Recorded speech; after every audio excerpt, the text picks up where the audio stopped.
حملہ ہوتا ہے تو عوام کی عدالت میں جانا ناگزیر ہو جاتا ہے۔ انہوں نے زور دے کر کہا کہ منظم عوامی آواز، جمہوری احتجاج اور سڑکوں پر دکھائی دینے والا اتحاد حکومتوں پر براہ راست اثر ڈالتا ہے۔ ان کا کہنا تھا کہ موجودہ حالات میں صرف رسمی کارروائیوں، بیانات اور کاغذی احتجاج سے کام نہیں چلے گا، بلکہ عملی اور اجتماعی جدوجہد کی ضرورت ہے۔ انہوں نے مغربی بنگال کے سرکاری امداد یافتہ مدرسوں میں وندے ماترم گانا لازمی قرار دیے جانے پر سخت اعتراض کرتے ہوئے کہا کہ یہ مسلمانوں کے توحیدی عقیدے پر سنگین حملہ ہے۔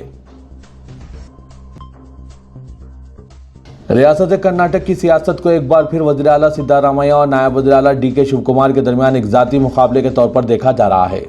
اس وقت دونوں ہی لیڈران کو دہلی طلب کیا گیا اور امکان ہے کہ اس مرتبہ پارٹی ہائی کمان ڈی کے شیو کمار کیمپ کے دباؤ کو تسلیم کرتے ہوئے سدھارمیہ کو استعفیٰ دینے کو کہہ دیا۔ امکان ہے کہ انہیں اگلے مہینے ہونے والے راجیہ سبھا انتخابات کے ذریعے ایوان بالا میں بھیجا جا سکتا ہے۔ اس تعلق سے دہلی میں بھی اور بنگلور میں بھی سیاسی حلقوں میں کافی ہلچل پائی جا رہی ہے اور خیال سارائیوں کا بازار بھی گرم ہے۔ حالانکہ دونوں ہی لیڈران اب بھی یہ کہہ رہے ہیں کہ وہ راجیہ سبھا الیکشن کے سلسلے میں پارٹی ہائی کمان سے گفتگو کرنے پہنچے ہیں، لیکن ان معاملات سے واقف باوثوق ذرائع کا کہنا ہے کہ اب کانگریس پارٹی نے کرناٹک کی کمان ڈی کے شیو کمار کو سونپنے کا فیصلہ کر لیا ہے۔ سدھارمیہ اور شیو کمار کو دہلی طلب کیے جانے اور پارٹی ہائی کمان کے ساتھ ان کی ملاقاتوں کے بعد قیادت میں تبدیلی کی خیال سارائیاں ایک بار پھر تیز ہو گئی ہے۔ انتہائی شدید گرمی سے بے حال اہل ہندوستان مانسون کا بہت بے صبری سے انتظار کر رہے ہیں، لیکن مانسون نے انہیں چکما دیتے ہوئے اپنا رخ شمال مشرقی ہندوستان کی جانب موڑ لیا ہے۔ مانسون اب میزورم تک پہنچ گیا ہے، لیکن حیرت انگیز بات یہ ہے کہ وہ اب تک کیرالہ میں داخل نہیں ہوا ہے۔ محکمہ موسمیات ہند نے اعلان کیا ہے کہ اس سال مانسون وقت سے 6 دن پہلے ہی شمال مشرقی ریاستوں میں پہنچ گیا ہے، بطور خاص میزورم میں، لیکن اب تک اس کی کیرالہ میں آمد نہیں ہوئی۔ واضح ہے کہ مانسون کی ہوائیں مغرب سے مشرق کی جانب بہتی ہے، اسی وجہ سے جو ہوائیں کیرالہ پہنچتی ہے وہی کچھ دنوں بعد شمال مشرق میں بادل برساتی ہے، لیکن اس مرتبہ ایسا نہیں ہوا ہے، جس کی وجہ سے کیرالہ میں مانسون کا انتظار کیا جا رہا ہے۔ سوشل میڈیا پر محبت اور شادی کے جھوٹے خواب دکھا کر اعلیٰ تعلیم یافتہ نوجوان لڑکیوں کو اپنے جال میں پھنسانے والے ایک شاطر دھوکے باز کو ممبئی کے مانپاڑا پولیس نے گرفتار کر لیا۔ ملزم پر الزام ہے کہ اس نے فیس بک اور انسٹاگرام کے ذریعے درجنوں لڑکیوں سے تعلقات قائم کیے، ان کا اعتماد جیتا اور پھر انہی کے نام پر بینکوں سے لاکھوں روپے کے قرض حاصل کر کے رقم ہڑپ کر لی۔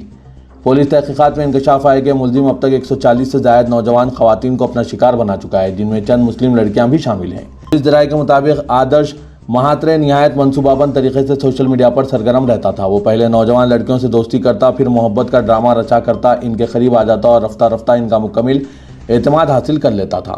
جب تعلقات مضبوط ہو جاتے تو وہ مختلف بہانوں سے لڑکیوں کے دستاویزات اور بینک تفصیلات حاصل کر کے ان کے نام پر بینکوں سے بھاری قرض لے لیتا اور بعد ازاں اچانک غائب ہو جاتا تھا۔ اس معاملے کا پردہ اس وقت فاش ہوا جب ڈومبیولی کی ایک خاتون نے مانپاڑا پولیس اسٹیشن میں شکایت درج کرائی۔ شکایت کی بنیاد پر پولیس نے تفتیش شروع کی تو حیران کن انکشافات سامنے آنے لگے۔ تحقیقات کے دوران معلوم ہوا ہے کہ اسی نوعیت کی دھوکہ دہی کا شکار کئی دیگر خواتین بھی ہو چکی ہیں، جن میں کئی مسلم لڑکیاں بھی شامل ہیں۔ اب تک 11 متاثرہ لڑکیوں نے پولیس میں باضابطہ شکایت درج کرائی ہے۔ ناظرین، اس طرح کے واقعات پر آپ کی کیا رائے ہے؟ کمنٹ کے ذریعے ضرور بتائیے گا۔ نینی تال کی تاریخی جامع مسجد کے سامنے وسیع و عریض میدان میں نماز عید الاضحیٰ پر روک لگا دی گئی۔ پچھلے کچھ دنوں سے یہاں نماز کے مسئلے پر تنازع کھڑا کر دیا گیا تھا۔ انتظامیہ کا کہنا ہے کہ نینی تال میں عید کی نماز کو لے کر نینی تال جم خانہ اور ڈسٹرکٹ اسپورٹس ایسوسی ایشن کے میدانوں پر جاری تنازع اب ختم ہو گیا ہے۔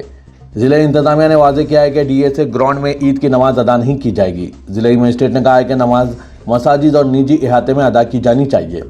اطلاعات کے مطابق ڈی ایس اے نے پہلے انجمن اسلامیہ کو 28 مئی کو عید کی نماز کے لیے میدان استعمال کرنے کی اجازت دی تھی، لیکن تنظیم نے چند گھنٹوں بعد ہی اپنی اجازت واپس لے لی۔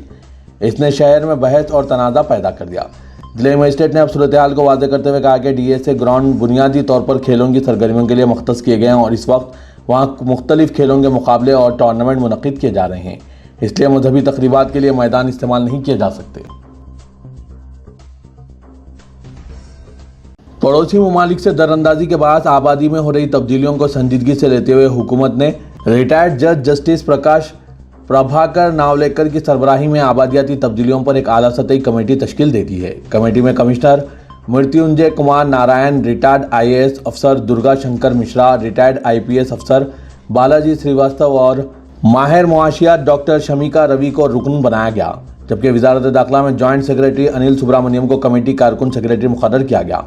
وزیراعظم نریندر مودی نے گزشتہ سال یوم آزادی کے موقع پر لال قلعے سے اپنے خطاب میں اس کمیٹی کے قیام کا اعلان کیا تھا۔ مرکزی وزیر داخلہ امت شاہ نے سوشل میڈیا پر کمیٹی کے قیام کا اعلان کرتے ہوئے کہا کہ دراندازی اور دیگر وجوہات کے باعث آبادی میں غیر معمولی تبدیلیاں کسی بھی ملک کے حال اور مستقبل کے لیے ایک بڑا چیلنج ہے۔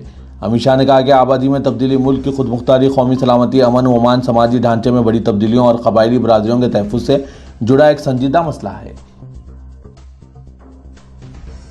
کل ہند مجلس اتحاد المسلمین کے صدر و رکن پارلیمنٹ اسد الدین اویسی نے آسام اسمبلی میں پیش کیے گئے مجوزہ یونیفارم سول کوڈ پر تنقید کرتے ہوئے الزام لگایا کہ اس کے ذریعے اغبی دروازے سے مسلمانوں پر ہندو قوانین تھوپنے کی کوشش کی جا رہی ہے۔ اسد الدین اویسی نے کہا کہ مجوزہ UCC مسلمانوں کے آئلی قوانین خصوصاً وراثت، جائیداد کی تقسیم اور طلاق سے متعلق امور میں مداخلت کرتا ہے۔ انہوں نے کہا کہ صرف ہندو ثقافت کو تحفظ دیا جا رہا ہے، جبکہ مسلمانوں کو نام نہاد یکساں قوانین پر عمل کے لیے مجبور کیا جا رہا ہے۔ چیف الیکٹورل آفیسر تلنگانہ سی سدرشن ریڈی نے ریاست میں فہرست رائے دہندگان پر خصوصی نظر ثانی مہم SIR 2026 پر اعلیٰ سطحی اجلاس منعقد کرتے ہوئے ضروری ہدایت جاری کی۔ سدرشن ریڈی نے عہدیداروں کو ہدایت دی کہ فہرست رائے دہندگان پر خصوصی نظر ثانی مہم کے دوران ہر اہل رائے دہندے کا نام فہرست میں شامل کیا جائے اور کسی بھی نااہل رائے دہندے کی شمولیت سے گریز کیا جائے۔ مہم کے دوران اگر کوئی نااہل رائے دہندہ فہرست میں پایا جائے تو اس کا نام حذف کیا جائے گا۔ سدرشن ریڈی نے کہا کہ SIR مہم انتہائی شفافیت کے ساتھ انجام دی جائے گی اور خامیوں کی گنجائش نہیں رہے گی۔ الیکٹورل رجسٹریشن آفیسرز کو ہدایت دی گئی ہے کہ وہ بوتھ سطح کے عہدیداروں کے لیے مناسب ٹریننگ کا اہتمام کریں تاکہ 25 جون سے شروع ہونے والے گھر گھر مہم میں رائے دہندوں کے ناموں کا جائزہ لینے میں کوئی دشواری نہ ہو۔ سدرشن ریڈی نے کہا کہ SIR مہم میں بوتھ لیول آفیسرز کا رول اہمیت کا حامل ہے۔ الیکٹورل رجسٹریشن آفیسر سے خواہش کی گئی ہے کہ وہ بوتھ لیول آفیسرز کے ناموں کو وقتاً فوقتاً نگرانی کریں۔ میپنگ کے کام کو تیزی سے مکمل کرنے کے لیے بوتھ لیول آفیسرز کو درکار ہر مدد فراہم کی جائے۔ شہر حیدرآباد کے مشہور وکیل خواجہ معیز الدین قتل کیس میں پولیس مزید پیش رفت کرتے ہوئے خاتیوں کی جانب سے جرم میں استعمال کی گئی کار کو شہر کے مضافاتی علاقے سے ضبط کر لیا۔ اسی دوران پولیس نے اس کیس میں ملوث مزید 4 افراد کو حراست میں لے لیا ہے۔ وادرے کے قتل کیس کی تحقیقات کرنے والی پولیس ٹیموں نے ونے سنگھ، ابھیجیت پوری، جعفر عثمان اور دیگر کو حراست میں لے کر تفتیش کی ہے، جس میں پولیس کو اہم سراغ ہاتھ لگے ہیں۔ ابھیجیت، جو اس کیس کا اہم ملزم ہے، جو خواجہ معیز الدین کو ٹکر دینے والی کار چلا رہا تھا اور اس نے اپنے دیگر ساتھیوں کے ساتھ فرار ہونے کی کوشش کے دوران شہر کے مضافاتی علاقے ابراہیم پٹنم بائی پاس کار کو چھوڑ کر وہاں سے فرار ہو گیا تھا۔ پولیس کی ٹیموں نے کار کا کامیاب طور پر پتہ لگاتے ہوئے اسے ضبط کر لیا اور تحقیقات میں یہ معلوم ہوا ہے کہ ملزمین نے جرم میں استعمال کی گئی کار کو 6 ماہ قبل ایلیکس کے ذریعے خریدا تھا، لیکن کار مالک کی تفصیلات و RC بک تبدیل نہیں کیا تھا۔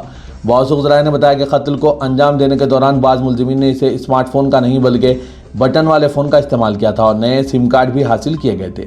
کمشنر پولیس نے خاتیوں کا پتہ لگانے کے لیے اب تک 10 خصوصی ٹیمیں تشکیل دی ہے، جو مہاراشٹر کے اورنگ آباد اور دیگر مقامات پر تعینات کیے گئے ہیں۔